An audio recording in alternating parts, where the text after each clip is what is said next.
di sini saya ingin mencoba menjawab pertanyaan dari saudari Makedonia, bagaimana merencanakan dan melatih operating core di dalam suatu organisasi dengan standarisasi yang baik. Jadi, di sini operating core bertugas untuk menjembatani kelompok yang ada di strategi apex, dan operating core itu adalah middle line. Jadi middle line di sini adalah tugasnya itu untuk menjembatani antara kelompok strategi apex dan operating core. Dan di sini tentu sulit untuk melaksanakan keputusan strategis yang kemudian dilaksanakan oleh operating core. Jadi contohnya itu adalah pegawai bawahan tidak akan tahu bagaimana cara mencapai target 5%. Misalnya, strategi apex mengatakan pencapaian 5% ini harus diurai. Misalnya, 5% itu dicapai berapa lama, jenisnya, kerjanya apa, dan lain sebagainya. Nah, jadi middle line ini adalah untuk membuat keputusan taktis kemudian dilaksanakan oleh operating core. Jadi middle line di sini adalah sebagai menjembatani atau menerjemahkan keputusan-keputusan strategis menjadi keputusan operasional. Dan dalam melakukan ini, mereka memerlukan dukungan sumber daya, misalnya gedung, uang, mesin-mesin, teknologi, dan lain sebagainya. Mungkin ini yang dapat saya sampaikan untuk menjawab pertanyaan dari saudari Makedonia. Di sini saya ingin mencoba menjawab pertanyaan dari saudari Wanaura. Di kelompok kalian ada terdapat 4 elemen. Tolong coba kalian jelaskan. Oke, di sini yang pertama itu adalah strategi apex. Itu adalah orang-orang yang bertugas ataupun melaksanakan pekerjaan yang strategis mengambil keputusan. Contohnya adalah mengambil negosiasi, melakukan perlakuan pengorganisasian yang dapat melakukan perubahan organisasi yang diambil oleh di dalam suatu kelompok strategi apex. Dan di dalamnya kelompok-kelompok strategi apex kemudian ada unit-unit di bawahnya yang namanya itu adalah middle line. Yang kedua itu adalah middle line. Ini adalah kelompok yang bertujuan untuk menjembatani antara strategi apex dengan operating core untuk mengambil keputusan yang strategis. Yang ketiga itu ada yang namanya itu adalah supporting staff. Ini adalah yang mendukung seluruh sistem operasi dari organisasi. Kadang-kadang organisasi memerlukan standar-standar. Contohnya itu adalah standar sasaran, prosedur, dan lain sebagainya.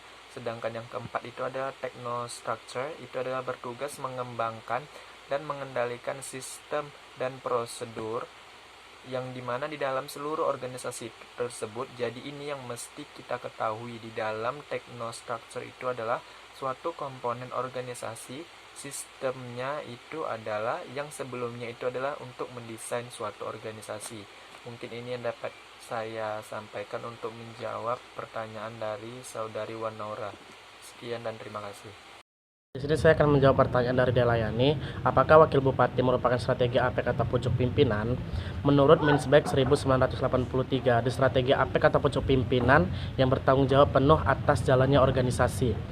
Jika strategi APEK yang dominan, maka kontrol tersentralisasi dan struktur menjadi sederhana. Bupati dan wakil bupati mempunyai kerjasama untuk mensukseskan pemilihan mereka, dan mereka berdua merupakan pasangannya dipilih oleh rakyat secara langsung, umum, bebas, rahasia, jujur, dan adil. Kerjasama yang ditunjukkan mereka berdua ketika merebut suara terbanyak menggambarkan keduanya mempunyai visi dan misi yang sama. Lalu hubungannya dalam strategi APEK adalah dalam menjalankan tugas dan wewenangnya. M. Rusli Zainal 2010 dalam sambutannya sebagai Gubernur Riau dalam acara pelantikan Wakil Bupati Pelalawan mengharapkan wakil bupati yang baru dilantik untuk bersama-sama dengan Bupati Pelalawan agar dapat menjaga dan menjalankan amanah ini dengan sebaik-baiknya serta senantiasa mengkoordinir segenap aspirasi rakyat yang kemudian diimplementasikan dalam bentuk kebijaksanaan melalui program pembangunan sesuai kedudukan, tugas pokok, dan fungsi serta wewenang yang telah diatur dalam perundang-undangan yang berlaku dalam menyelenggarakan pemerintahan daerah. Saya di sini akan menjawab pertanyaan dari Arif Prayuda, yaitu apabila ketiga strategi APEX tidak berjalan sesuai dengan tugasnya dan tanggung jawab menjalankan tugas, dampak apa yang akan terjadi dan bagaimana cara menyelesaikan masalah. Bagaimana kita tahu ada 3 strategi Apex? Nah, apabila ketiga strategi Apex tidak berjalan sesuai dengan yang dia kerjakan, maka akan menimbulkan masalah yang sangat besar. Seperti apabila tugas yang pertama tidak berjalan sesuai prosedur, maka akan berpengaruh kepada tugas yang kedua. Dan tugas yang kedua tidak berjalan dengan baik, maka akan berpengaruh ke tugas yang ketiga. Jadi, dari ketiga tugas tersebut sangatlah berperan pada strategi Apex itu.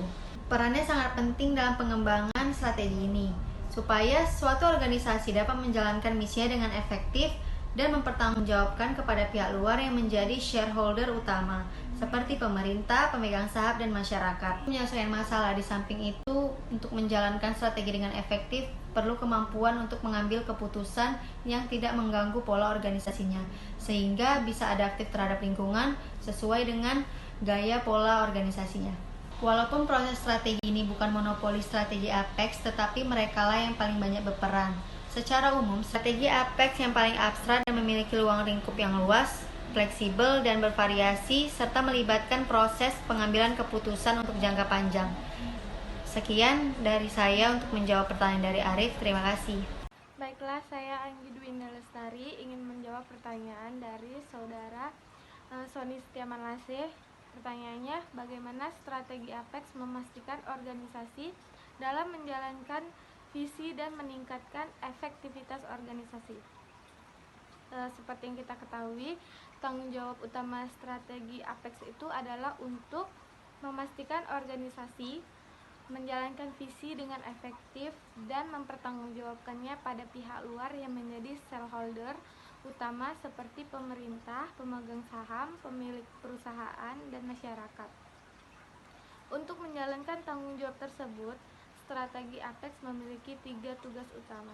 Tugas yang pertama berkaitan dengan mekanisme direct supervision, yaitu melakukan alokasi sumber daya, memerintah bawahan untuk melakukan pekerjaan, melakukan pengambilan keputusan yang penting dan strategis, menyelesaikan konflik, dan mendesain organisasi dan menempatkan staf yang sesuai, serta memonitor kinerja karyawan dan memotivasi karyawan melalui sistem reward yang memadai.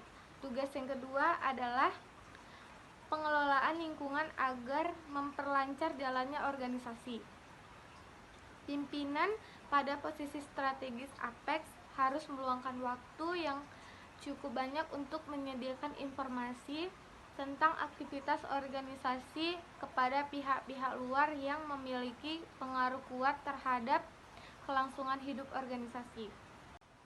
Mereka juga harus menjaga hubungan tingkat tinggi dengan orang-orang di luar organisasi, terutama customer penting, baik dalam menyediakan informasi maupun untuk keperluan negosiasi tingkat tinggi. Tugas yang ketiga adalah untuk mengembangkan strategi organisasi. Strategi bisa dikatakan sebagai kekuatan yang menjembatani organisasi dengan lingkungan. Oleh karena itu, dalam merumuskan strategi diperlukan kepekaan terhadap kondisi dan situasi lingkungan, termasuk tuntutan lingkungan terhadap organisasi. Terima kasih.